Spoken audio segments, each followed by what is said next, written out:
Robert Pfaller is professor of philosophy at the University of Art and Design in Linz, and he taught also in Amsterdam, Berlin, Chicago, and Zurich.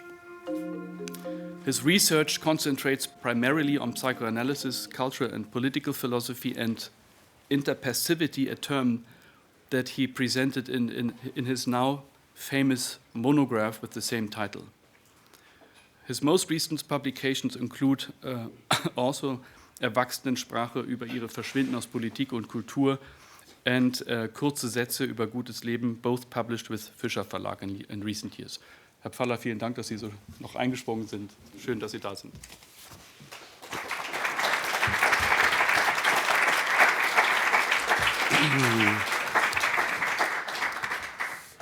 Hello, good morning. Thank you very much, Mr. Finkele, for the kind invitation, and sorry for playing the role of being your coffee delayer.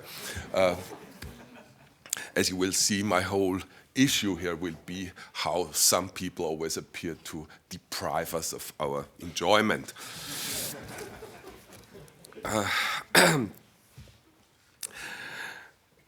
20 years ago, roughly, happened the discovery of something that I called inter-passivity. At the time, mid-90s, I used a tool developed by Slavoj Žižek for different purposes. Žižek had pointed at the idea in psychoanalysis that the unconscious can be outside and that our innermost feelings can be agitated through outside agents. For example, his own experience that he likes it when television sitcoms laugh already in his place so that he doesn't have to watch and take care and not even has to laugh. This was a remark directed towards this paradoxical existence of feelings outside of ourselves, which was relevant for psychoanalysis. But it was helpful also very much for me as a philosopher engaged in the battles of aesthetics and spontaneous philosophies that encircle and circumvent the arts, because it allowed me to tackle something that was at the time not only unseen, but that was impossible to see within the art field. It was a necessary unseen or a necessary non-object of aesthetic theory at the time due to the fundamental assumptions of interactivity theory, which was in the mid of the 90s, an incredibly dominant theory that exerted a lot of pressure on the artists and their production. Inter-passivity was impossible to see due to the fundamental assumptions that interactivity theory promoted. And these assumptions were, if the observers are active, if there is some involvement or participation of the observers, then they gain more pleasure from observing, and they also gain more freedom. They are not just passive and just watching and have to accept and swallow what the artists present to them. No, they can somehow change what they swallow, and that's better, and they are more free. Of course, if you're a little bit experienced with philosophy, you know quite well that being active is not a proof of being free. Spinoza has given some lectures on this. Not every activity is a free activity. You can be very active, but as a servant under somebody else's command, and you can be active for somebody else's profit. And now, with Žižek's remark, it became possible to see that the same also goes for pleasure. It is not true that people are more happy and that they gain more pleasure the more they are involved in something. Žižek's remarks on his own television experience proved precisely that there were some people existing who did not want to be actively involved. They didn't want to have to change what they saw, and they didn't even want to be passively involved. They didn't even want to do the enjoyment part of it. They didn't even want to laugh. So this brought us at the time to think that the relationship between people and their pleasure is much more problematic and complicated than interactivity theory assumed, and that it is also much more complicated than a more general theory of the Homo economicus would assume. I think this was also somehow the basic underlying anthropology of interactivity theory. Homo economicus theory in its basic line would be that we try as much as we can to minimize work and that we try as much as we can to maximize pleasure. But interpassivity theory obviously proved the opposite. People did not want to maximize their pleasures. They wanted to be defended from their pleasures, and they wanted somebody else to enjoy in their place vicariously. The fact that the relationship between people and their pleasures is quite problematic became obvious only a few years later in Europe, I would claim. I think at the end of the 1990s, it became quite clear that people have a quite problematic relationship with their pleasures. We could say that at the end of the 1990s, most of what had been pleasures were seen breaking bad. So all the things that had previously been fun for adults, like drinking alcohol, smoking, having sex, or just flirting, wearing furs, high heels, driving cars, eating meat, and so on. You will certainly know other examples. All of these pleasures all of a sudden became sinister, dark, under various suspicions, political, hygienic, environmental, ethical, and so on. We could say that at the end of the 1990s, I would claim under the massive intrusion of neoliberalism and its ideological ally, postmodernity, under this impact, we observed a kind of parallactic move of culture, a parallactic move with regard to pleasure. Pleasure turned sinister. This sudden change, I think, can only be compared to changes that we sometimes observe in love life. There, the same thing can happen, and you see it sometimes better with your friends. When yesterday they told you that this person is so great and can only be loved, it's completely evident and obvious that this person can only be loved. Today they start telling you that this person is so awful, and it's completely obvious that this person can only be hated. And you see this transition going on without any mediation in between. There was not a moment of doubt. There was a moment from one obviousness to the opposed obviousness without any transition, apparently. And also this transition was not opened up by some kind of new information that people gained about their love objects. It's not that until yesterday they thought the beloved person is a shining beauty, but then after a while they discovered that unfortunately this person never arrives in time or something, and that makes it a bit embarrassing, and so they started to think over their judgment. It's not like that. If you look carefully at your friends and when you see them falling in love, ask them what is the reason why they are in love, and write down the reason for yourself, and like 3 years later, when they separate again, ask why they separate. And then you will find out that it's very often precisely the same reason. So, like 3 years ago, it was wonderful because this person was so caretaking, and finally you found somebody that really cared for you. 3 years later, it is terrible because it's totally suffocating. This person is always sitting on your face with care and no possibility. Or until yesterday this person was witty and inspiring, and it was so wonderful because the person was intellectually so brilliant. Today it's completely unbearable because this smart ass always knows better and always has the last word and so on. And I think precisely the same went on with the breaking bad of our pleasures. We did not learn that smoking that we thought was beautiful and nice and tasted well.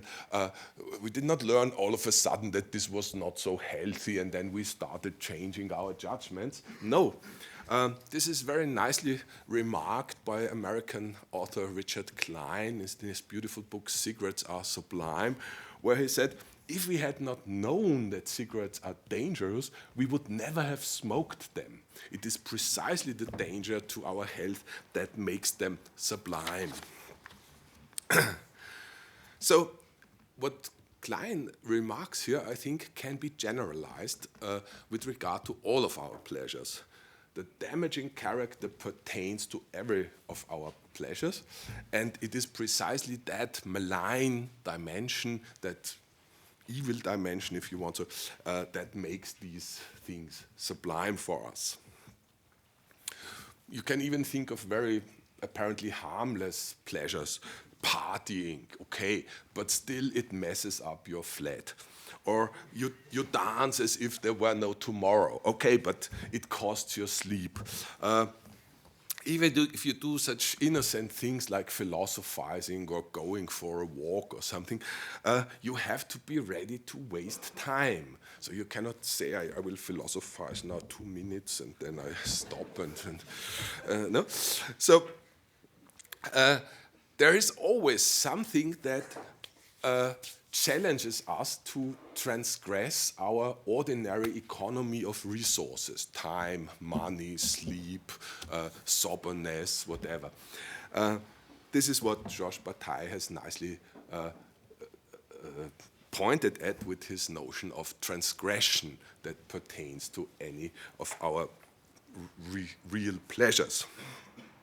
And this is precisely also the reason why the typical postmodern strategy to solve this problem, the so-called non-ism, does not work. Slavoj Žižek has given a very nice list of these examples and was one of the first who analyzed this development.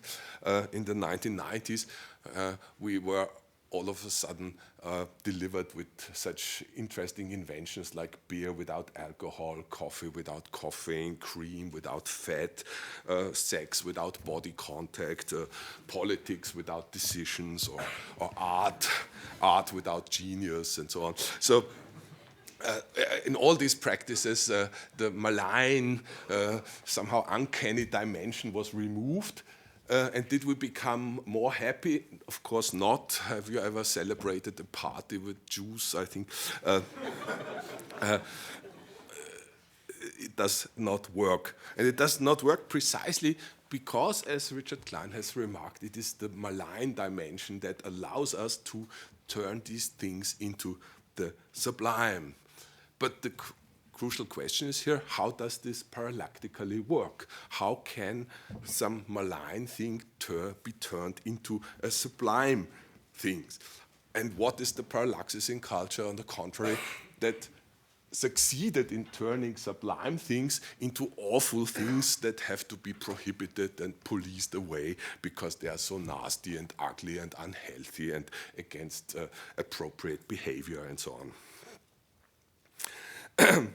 Of course, psychoanalysis is probably the theory that has remarked that pleasure is in itself something problematic and that it can become sinister. Just think of Sigmund Freud's remarks on the notion of taboo in Polynesian, which corresponds very well to what Indo-Germanic languages do with the notion of the sacred. In the notion of taboo, Freud remarks, a bit astonished, we have two opposed or apparently opposed meanings. Taboo means on one hand sublime and holy, and on the other hand it means filthy. And that's exactly what happened with our pleasures. They are on one hand sublime and on the other filthy, and they can turn from one appearance to the opposed appearance. Of course, the same goes for Sigmund Freud's notions of pleasure, and especially on his notion of neurotische Unlust, neurotic displeasure, when he states that what patients apparently suffer from in psychoanalysis, at some point they start defending.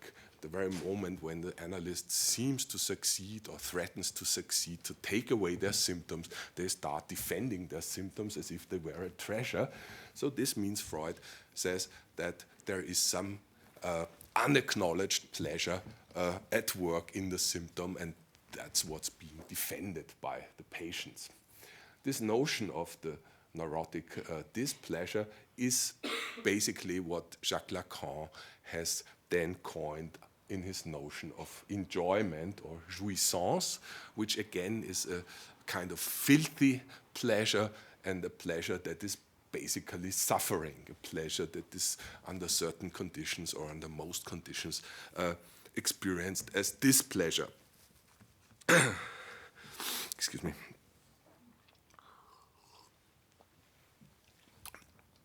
Furthermore, beyond pointing out that pleasure can appear in its opposed form, psychoanalysis has also given us another hint, which is, I think, relevant here. In his essay on the uncanny, Freud describes very aptly that whenever pleasure turns uncanny and whenever pleasure turns unpleasant, we do not only have with this filthy pleasure, but we also have to do with an agent that appears as the thief of enjoyment. So whenever you hate your pleasure, you also find the culprit who has taken away your pleasure from you. And I think this is very significant for the postmodern situation. If postmodernism has succeeded in turning our pleasures into displeasures and into matters of disgust and awe, postmodernism has also been very successful in producing thieves of enjoyment. Very prominent thieves of enjoyment these days are, for example, refugees who threaten to take away all our pleasures, but in a more intellectual discourse, it's also very often heterosexual white men. These also have been the big thieves of enjoyment in history. So here we have a number of prominent agents, but these are just two instances of this. In psychoanalysis, the thieves of enjoyment have basically two, I think, shapes. One is the primordial father who enjoys everything and castrates everybody else. And the other is the doppelganger who does also the same. He's this kind of other ego who enjoys in your place and takes away your enjoyment. The doppelganger being the prominent figure of a thief of enjoyment in Freud's essay on the uncanny. Now, I think what is important here to see how the parallactic shift of pleasure into displeasure, or opposed shift from filthy pleasure into sublime pleasure, can be elaborated. I think it is necessary to recall a little bit of theology, if I may enter this foreign terrain here. I present here a little piece of theory that I have developed in my last book, Erwachsenensprache. I think if you very roughly put an image of the history of religions before your eyes, it is, of course, as Emile Durkheim has stated, clear that not all religions do have gods at all. But if religions have got gods, is it not significant that the older a religion is, the younger its gods can be? So older religions have very young gods very often, and very old religions often only have very young gods, where the gods are only children. In the religions that we are a bit familiar with, ancient Greece, ancient Rome, you had all kinds of ages, but you had quite a number of child gods and infant gods who had a very childish behavior. So little Eros, you know, this naked little boy with his bow and arrow, would shoot on the people, totally irresponsible. That's how you can explain why people fall in love with completely inappropriate partners, the doctor father or the psychoanalyst, or whatever may occur. And the Greeks and Romans explained this by the fact that it was not the most responsible god who shot around with his love arrows. So, and of course, in Greece and Roman antiquity, you didn't only have children gods, but also, for example, drunk gods like Dionysus. And you also had sexually greedy gods, men and women, who were constantly after human beings and trying to seduce them by taking on the shapes of animals and whatever.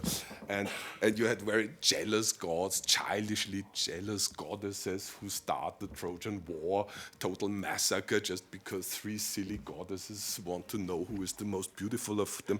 So I mean, if you try to come to a general judgment about this, we have to say that Greek and Roman antiquity placed their gods and goddesses not only above themselves, intellectually and morally, but they placed them very often below themselves. They were a bit more silly than the humans and morally a bit less responsible than the human beings.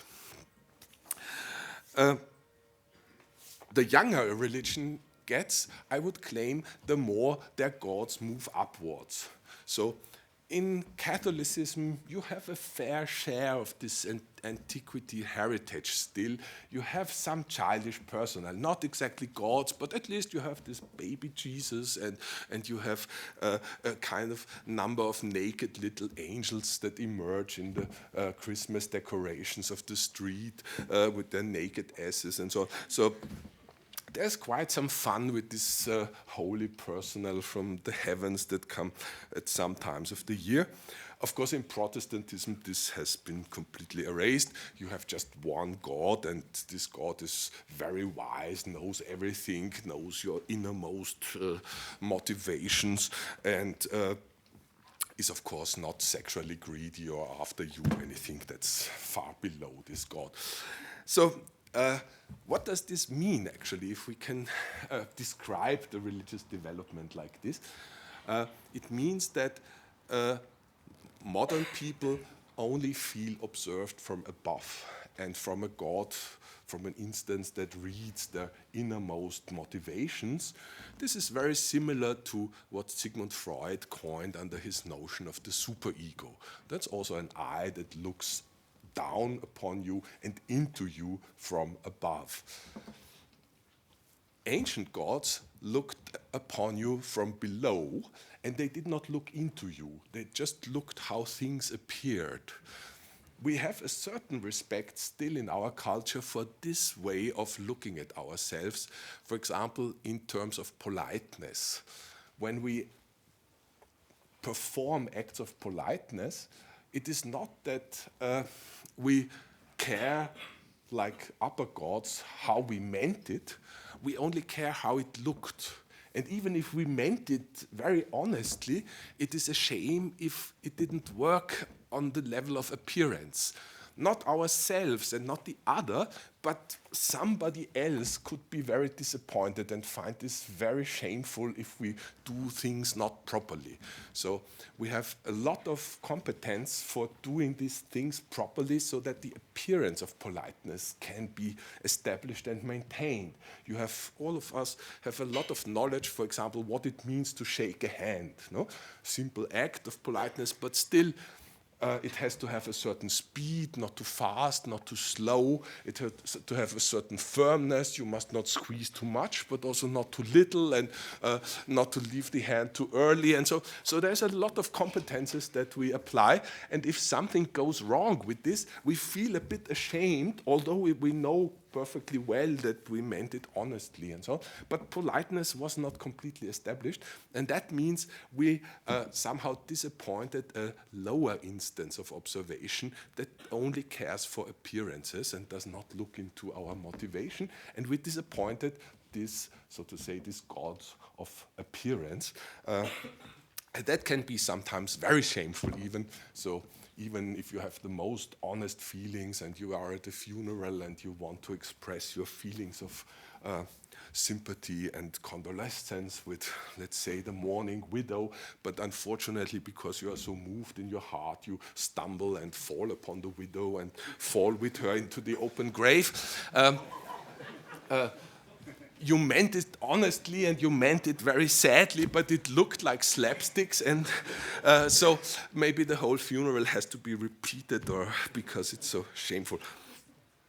This means that we have a certain implicit knowledge of this looking at ourselves from below and looking not only on our intentions but also looking at the appearances. And this is, of course, of crucial importance also for psychoanalysis, which is a theory that looks very much upon appearances, and the whole matter of this initial Zizek statement with regard to Lacan, the unconscious is outside, is precisely a reference to this fact that psychoanalysis does not look how you meant it, but psychoanalysis looks how you said it or how you performed it and reads this appearance.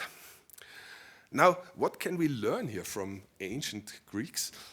I think the crucial point here is that these childish gods and silly gods that looked upon people from below still were gods and still deserved a certain respect for that. So even if what they wanted was silly, we had to respect them and pay tribute to their expectations. So if they were very silly and just wanted to be entertained, we had to organize, like television programmers of today, we had to organize something so that they don't get bored. We had to present them some sports and some music, so Olympic Games, so that they don't get bored and throw lightnings upon us or something.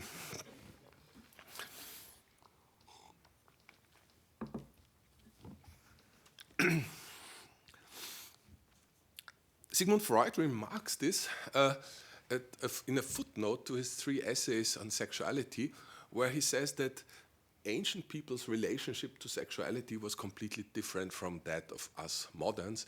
He says, the ancients celebrated the drive, whereas we find it necessary to excuse the drive by the advantages of its object. The ancients celebrated the drive. I think the key to this remark lies in the notion of celebrating. You do not celebrate when you want. Celebration is an obligation.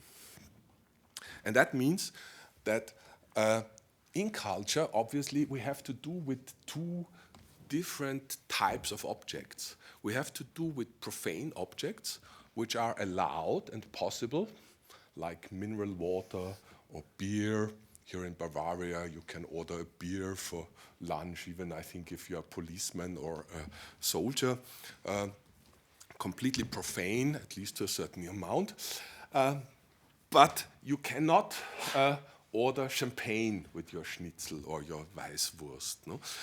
That would not only be a strange choice, but you would feel a bit uncanny if you ordered this.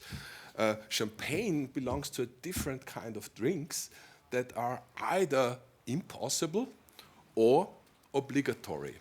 When your colleague in the office or the other professor has got her birthday, of course somebody comes with a bottle of champagne, and if otherwise it's completely prohibited that you drink while working, at this moment the opposite becomes the case, and now it's totally obligatory to drink champagne, even if the doctor has forbidden it to you. You must take a little bit of champagne and congratulate your colleague.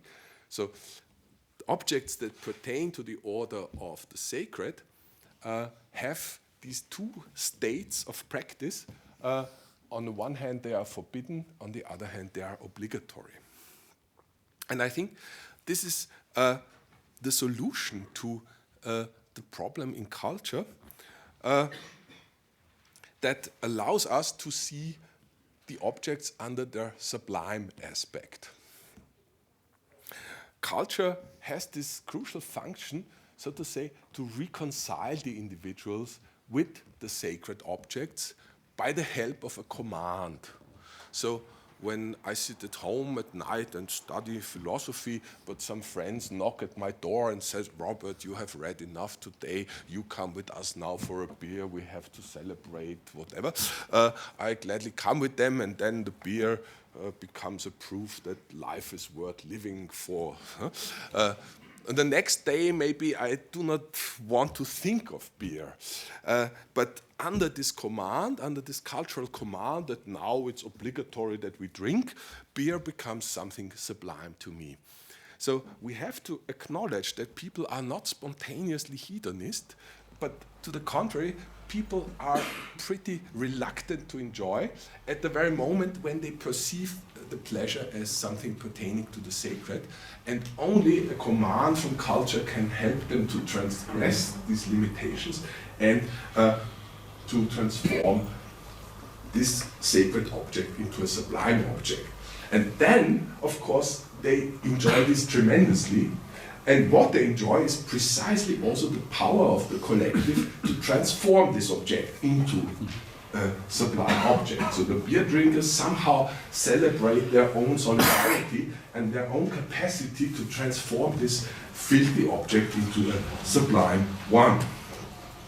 And I think this is the crucial point here in the perception of these objects and in the perception of the others that today mostly appear as thieves of enjoyment, as primordial fathers who tackle us with some offers of alcohol, or the smoker who wants to offer us her cigarette, and so on. Terrible figures that penetrate our innocent intimacy today in postmodernity.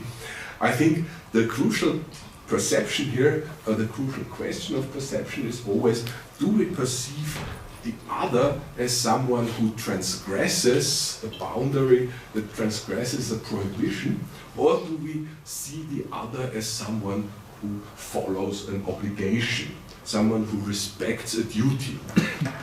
This is the crucial difference in how we perceive others.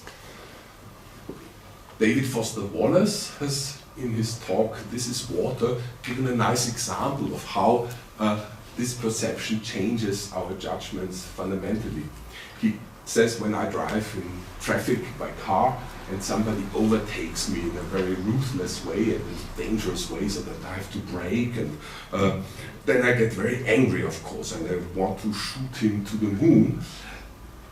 Because, of course, I think I follow the rules and the other doesn't. The other is a total lawbreaker and does not follow any rules. You know, psychoanalytically this means we are castrated, the other escaped castration, primordial father on 4 wheels.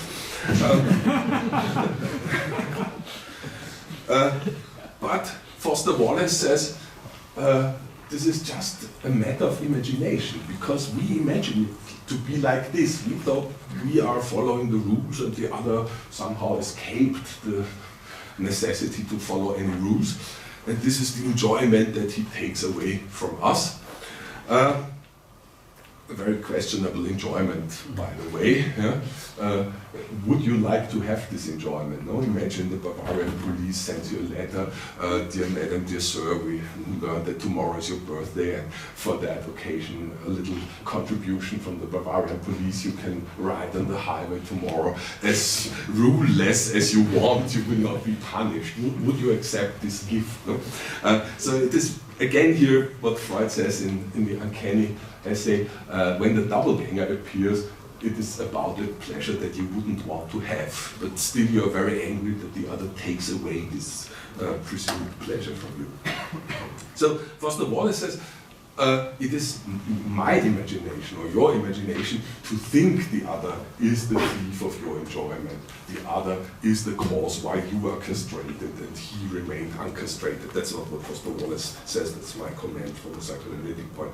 But Foster Wallace says, we can form a completely different imagination. We can also think maybe the other has got a terribly wounded child on his back seat, that child that I cannot see from my position of view, but probably he has to bring that child to a nearby hospital as fast as possible, and therefore I would be glad to give way to him, and I would not be angry for him for driving so dangerously. Excuse me.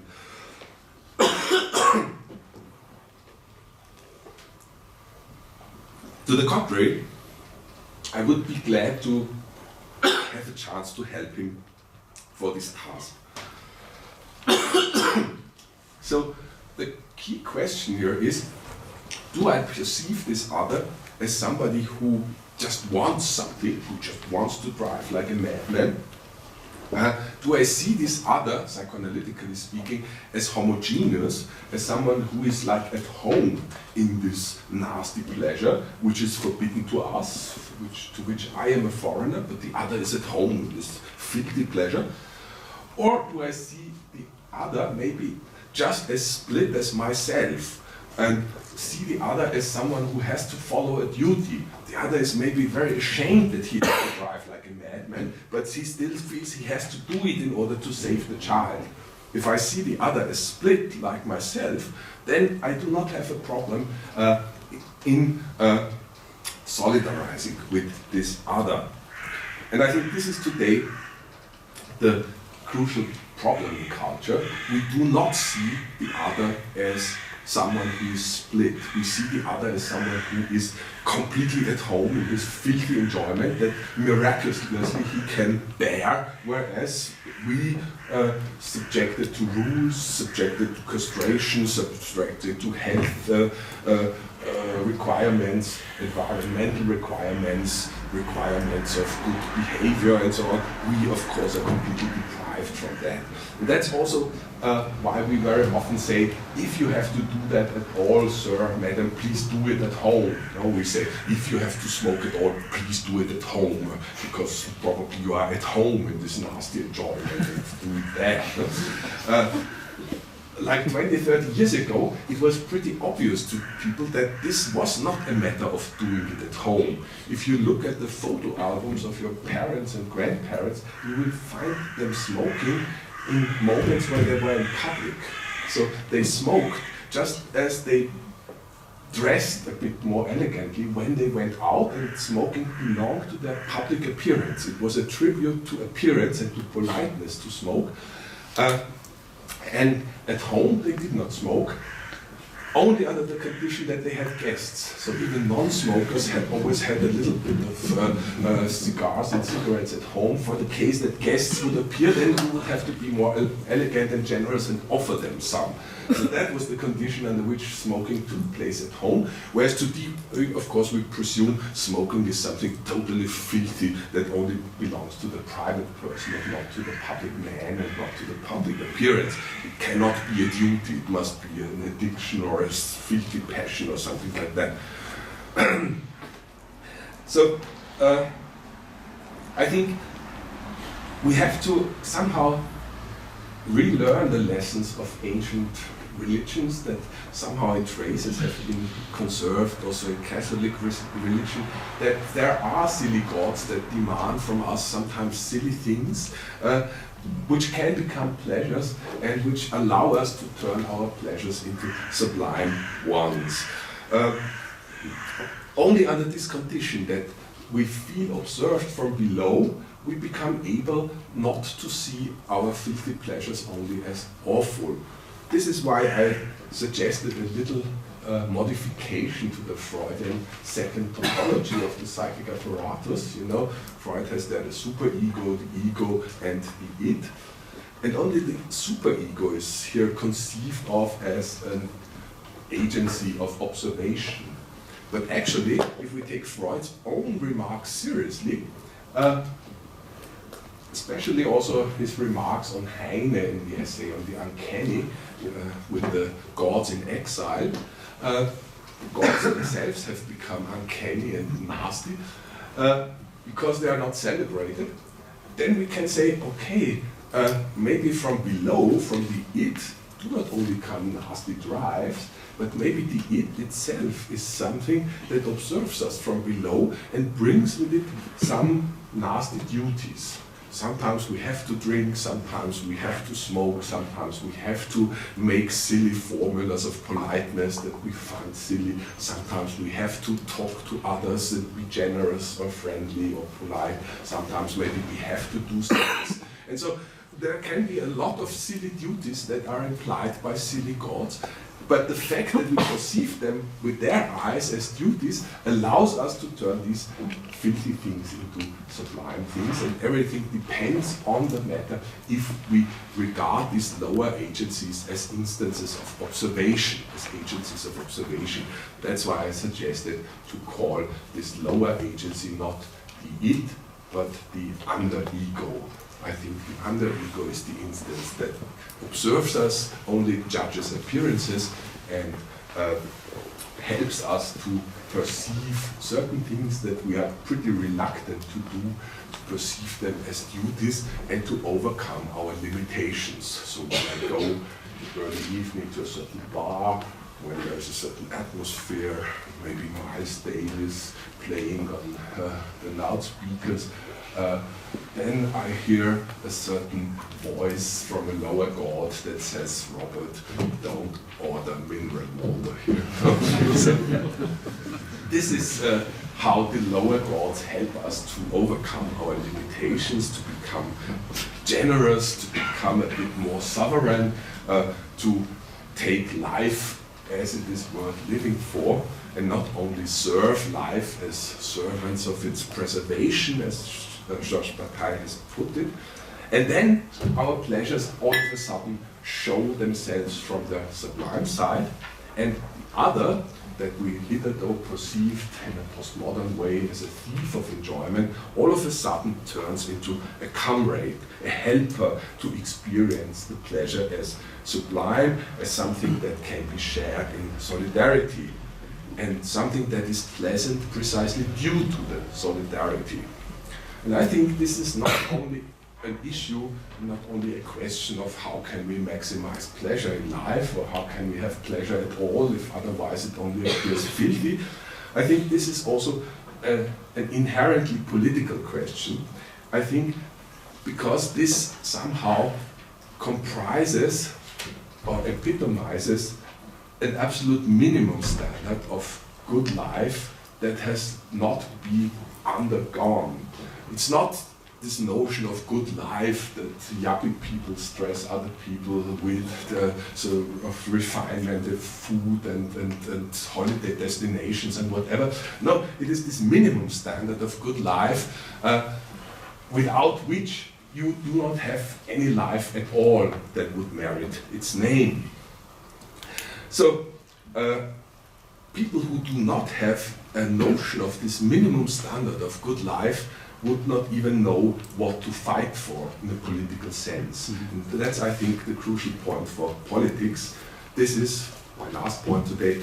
This is the point made by Bertolt Brecht in his poem Resolution of the Communards, where he lets the Paris fighters of the Commune from 1871 say to their enemies, considering that you threaten us with guns and cannons, we have decided that from now on we will fear bad life more than death. I say it in German, in Erwägung, dass ihr uns nun eben mit Gewehren und Kanonen droht, so haben wir beschlossen, von nun an schlechtes Leben mehr zu fürchten als den Tod. Thank you very much. Wow.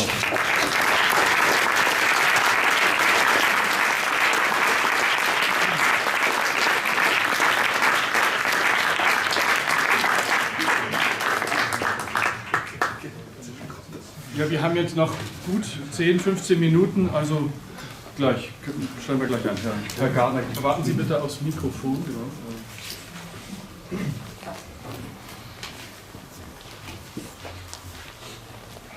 Thank you very much. Very, very enjoyable talk.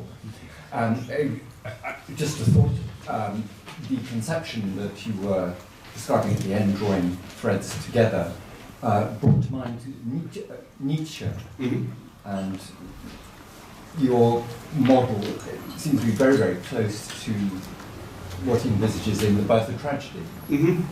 So yeah. we have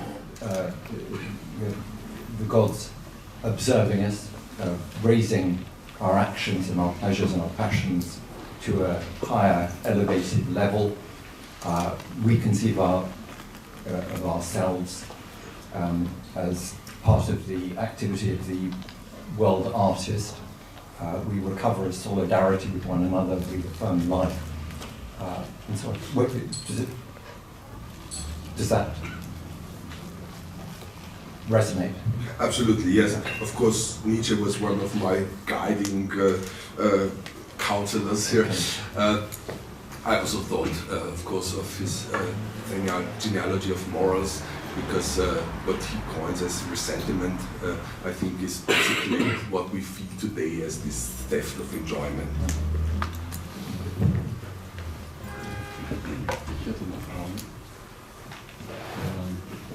Yeah, thanks.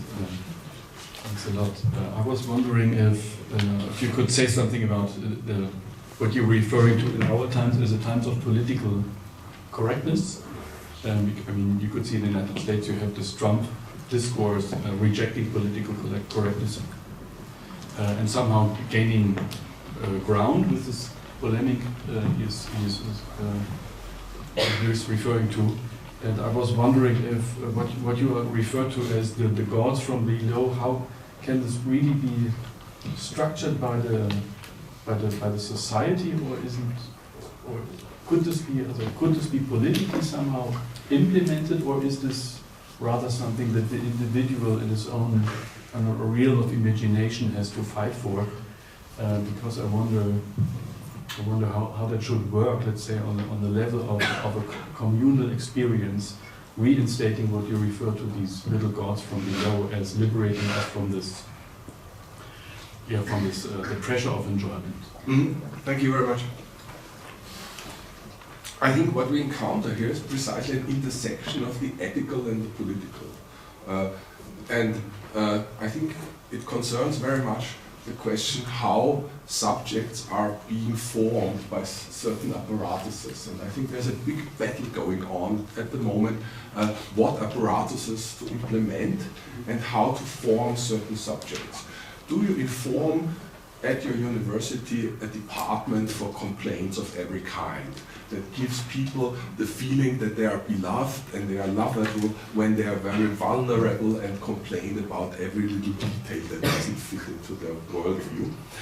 If you do that, of course, then you will have the people that ethically respond to this political implementation. You will have vulnerable people of all kinds that even compete in their vulnerability and sensitivity, and suddenly other people will appear and say, but our sensitivities have not been recognized, we want an own office for our concerns, and so on. So in this way, you have feedbacks, and the political and the ethical start to build up on each other. If, on the contrary, you say, like the Dean of Studies of the University of Chicago, if you say, we are a university for adult people, we count on the fact that our students are adult people and that they have a certain strength to them which allows them to bear worldviews which do not coincide with their own and which are able to say nasty things themselves when nasty things are being said to them, and who are able to behave like adult people and not like little children who have a sensitivity without limits. If you say that, then you will have the corresponding students, and other students will not apply, or maybe will transform a little bit and see that this is also possible, and think, okay, maybe we do not need safe spaces, maybe we need adult spaces, maybe this is what we need. So I think there's a big battle going on about this. And to put it maybe into a slightly different light, I would also say we could describe this also as a battle or as a kind of cultural war between cultural Protestantism today and a kind of inheritage of pagan culture that we find in the southern European countries. And I think many dividing lines today are due to this struggle between the Protestant spirit of neoliberalism, of total purification, of total annihilation of any solidarity that allows to join and to enjoy pleasure in a solitary way, and to remove it totally and to have a total purity and like a zero space of total purity in public space. That's why we have to talk in total pure words and to behave total pure. And so that is what Max Weber and Richard Sennett would have called the Protestant ethics of this neoliberal politics. And it's of course pursued not only by Protestant people. Protestant spirit somehow fires people who are far from religious, but they have a Protestant attitude, as Max Weber already saw this. And on the contrary, you have people who have a feeling that some nasty enjoyment can be shared collectively and thus be transformed into sublime enjoyment. For example, I find it significant that in Protestant countries you have philosophers who go for a total vegan imperative. American colleague wrote a nice book, The Vegan Imperative, Humans Should Not Eat Animals. A French philosopher, on the contrary, has written a book, Defense of the Carnivore. He says, well, it's not that we should eat meat limitlessly, but we should eat meat from time to time and celebrate it and think that it is something wonderful, that we can do it, and we should somehow venerate and celebrate the animal that we eat, and thus we could enjoy it. And I think in many debates, also if you think of the difference between the American feminists and the French feminists in the Me Too debate, you have the same struggle, and it is a struggle, to put it in terms of Emile Durkheim, a struggle between what can be called positive cults. You can celebrate some nasty matters and have some nice action and eat a lot, for example, or negative cults, and you can say, no, we don't eat at all, this is embarrassing, and we abstain ourselves. That would be negative cults. And I think a lot of cultural wars today can be read between agents of negative cults, Protestants, neoliberals, that destroy public space and solidarity, and agents of positive cults that try to defend a minimum livable space in public life. Okay, thanks, very insightful. Yeah, just a follow-up question. Thank you. It was extremely interesting. I mean, follow-up question to Dominic Finkelis. I mean, how would you place then the Trump attitude in this picture? Where, I mean, because seems to be a third position, right, to the to the conflict you just described. I mean, is it something like the position that, I mean, Nietzsche called the Dionysian barbarians? Yeah. So is this the simple release of the filthy enjoyment without the transforming cultural transformation that you described, or how would how would you place it there? So. Yeah, thank you very much. Exactly, I would exactly coin it like this. I think what one can learn from Gaston Bachelard and Louis Althusser in their epistemologies is that two opposed positions, or that two seemingly opposed positions, can be accomplices. And I think this is precisely the case between what I would say the agents of progressive neoliberalism, as Nancy Fraser has called it, like the Clinton camp, Hillary Clinton camp, and the Trump camp. I think in this point they are complete accomplices. The PC camp is the epistemological accomplice of the Trump camp because both aim at stating that filth is pure filth and cannot be sublimated, and enjoyment can only be nasty, and only people who are very angry can share this nasty enjoyment because it pisses off the other even more than ourselves. No? So Thomas Frank has said nicely, Trump is like the raised middle finger that the disappointed people have shown to the elites. Yeah? I think this is a very good description, but it is an enjoyment that you don't want to have to yourself. You enjoy just the fact that the other is more embarrassed than yourself. And I think also the left has contributed a lot to Trump's success, because the left has given up a crucial heritage that belonged to its political attitude and culture, like smoking, by the way, but also talking in blunt words. That was the attitude of the left until the late 70s, I would claim, and you could recognize the leftist by the fact that he named things by their names. But all of a sudden, the left started to speak this elitist, cleaned language, and of course then people say, when some nasty guy like Trump pops up, they say, oh, that's our man, he talks like us, that's a man of the small people, that's not one of those Washington elites. So they, in this way, also you can see this accompliship between the political correct pseudo-left and this populist right. And against that, I would think that there is a kind of third position outside of this, left of both, that would allow to tackle matters in a clear way and to speak among adult people. Maybe one more question, and then we maybe or two more questions, and then